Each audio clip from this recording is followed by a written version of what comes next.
क्या ये पॉसिबल है कि हम 10 मिनट में चश्मा उतार के और 12 घंटे में अपने काम पे जा सकें और अपना काम-काज शुरू कर सकें? जी हाँ, ये पॉसिबल है। आजकल जो न्यू टेक्नोलॉजी आई है, उससे ये पॉसिबल है कि हम थोड़े से समय में ही अपना चश्मे का नंबर उतारते हुए और घर जाके हम 12 घंटे के अंदर-अंदर अपना काम-काज शुरू कर सकते हैं। ये जो न्यू टेक्नोलॉजी है, उसका नाम है स्मार्ट पल्स लेज़र या smart LASIK. Smart pulse laser जो है एक पेटेंटेड टेक्नोलॉजी है, वर्ल्ड की यूनिक एक टेक्नोलॉजी है। इसमें जो लेज़र है इस तरीके से आती है कि जो काली पुतली है उसकी सरफेस बहुत स्मूथ उस छोड़ के जाती है। जब भी लेज़र होती है तो जो काली पुतली है उसकी सरफेस बहुत स्मूथ रह जाती है। वो स्मूथनेस से उससे क्या होता है कि जो रिकवरी है वो बहुत फास्ट हो जाती है। तो 12 घंटे के अंदर जैसे रिकवरी कंप्लीट हो जाती है और नेक्स्ट डे से आप अपना काम काज शुरू कर सकते हैं, अपना routine work, office work start कर सकते हैं। तो ये जो स्मार्ट पल्स टेक्नोलॉजी है इसके और क्या एडवांटेजेस हैं और ये कैसे काम करती है उसके बारे में आपको मैं ब्रीफली बताता हूँ। बेसिकली जो हम काली पुतली को जैसे हमने उसको शेप को मॉडिफाई करना है, लेज़र में हम क्या करते हैं कि जो चश्मे का नंबर है उसको उतारने के लिए हम काली पुतली की शेप को मॉडिफाई करते हैं। अगर काली पुतली बहुत गोल है तो उसको हम उसकी शेप इस तरह से चेंज कर देते हैं कि उसका गोलाई कम हो जाए। माइनस नंबर है अगर किसी को, प्लस के नंबर में क्या होता है कि जो गोलाई है वो थोड़ी कम होती है कॉर्निया की, तो हम उसको थोड़ा सा गोल ज़्यादा कर देते हैं, स्टीपनेस उसकी बढ़ाते हैं।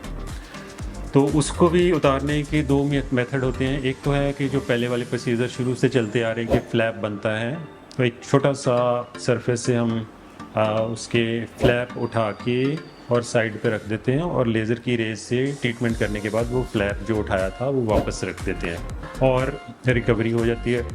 दूसरा मेथड कि हम कोई भी फ्लैप ना बनाएं, कोई कट ना बनाएं और सीधा लेज़र की किरणों से ही हम जो काली पुतली को सीधा ही उसको उसकी शेप को मॉडिफाई कर दें।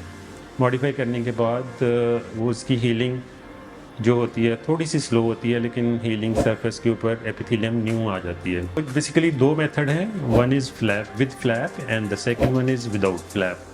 जो स्मार्ट पल्स टेक्नोलॉजी है बेसिकली वो लेज़र में ही इस तरह से सॉफ्टवेयर्स हैं कि लेज़र जो है इस तरीके से आती है कि स्मूथ सरफेस छोड़ती है।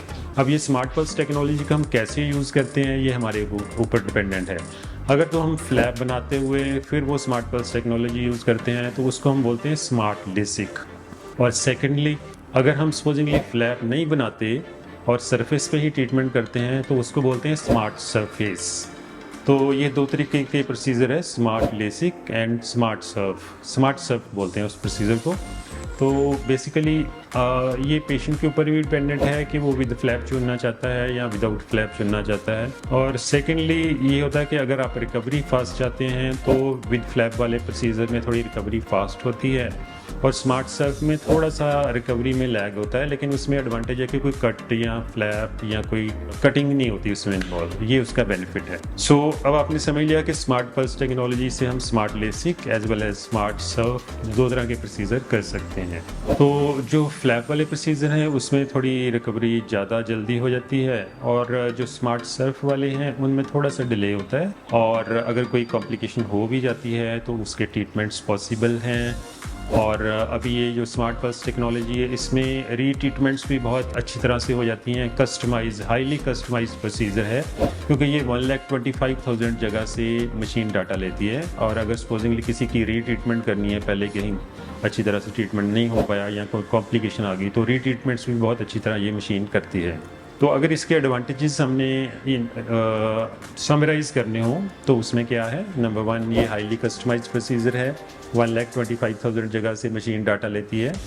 Number two AI based softwares हैं, सारी जो रीडिंग्स है वो मशीन ऑटोमेटिकली लेती है और पर्सनल जो ऑब्जर्वेशंस हैं उसमें जो कि कमियां पेशियां रह सकती हैं मैनुअल करने में वो सारा दूर हो जाती हैं, ऑटोमेटिक हैं और ये प्रेडिक्ट भी कर देती है कि फ्यूचर में कोई कॉर्नियल एक्टेजिया या मतलब कि काली पुतली की कोई वीकनेस तो नहीं आने वाली।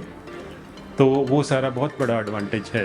थर्ड नंबर पे क्या है कि 7 डायमेंशंस में ये आपकी आँख को और हेड को ट्रैक करती है। सपोजिंगली आपका हेड मूव कर जाता है या आई मूव कर जाती है सर्जरी के टाइम और लेज़र कहीं और गिर जाती है तो वो मतलब क्या एक्यूरेसी नहीं रहती। तो इस मशीन में क्या है कि मशीन ने आपकी मूवमेंट्स को प्रेडिक्ट करते हुए लेज़र को भी साथ साथ मूव करके वहीं पे घेरना है कि जहाँ पे आपका इंटेंडेड था कि जहाँ पे लेज़र गिरनी थी, आई और हेड को ये ट्रैक करती है कि वेदर मूव तो नहीं कर रहा। सो ये एडवांटेज है। फोर्थ नंबर पे इसमें हम टचलेस सर्जरी कर सकते हैं, जैसे कि आपको पहले बताया उसमें कोई कट नहीं लगता, कोई फ्लैप नहीं बनता और ट्रूली ब्लेडलेस वो सर्जरी है। नो टच टेक्निक है, रोबोटिक लेज़र की तरह हम दूर से ही प्रोसीजर करते हैं, टच करने की ज़रूरत ही नहीं है।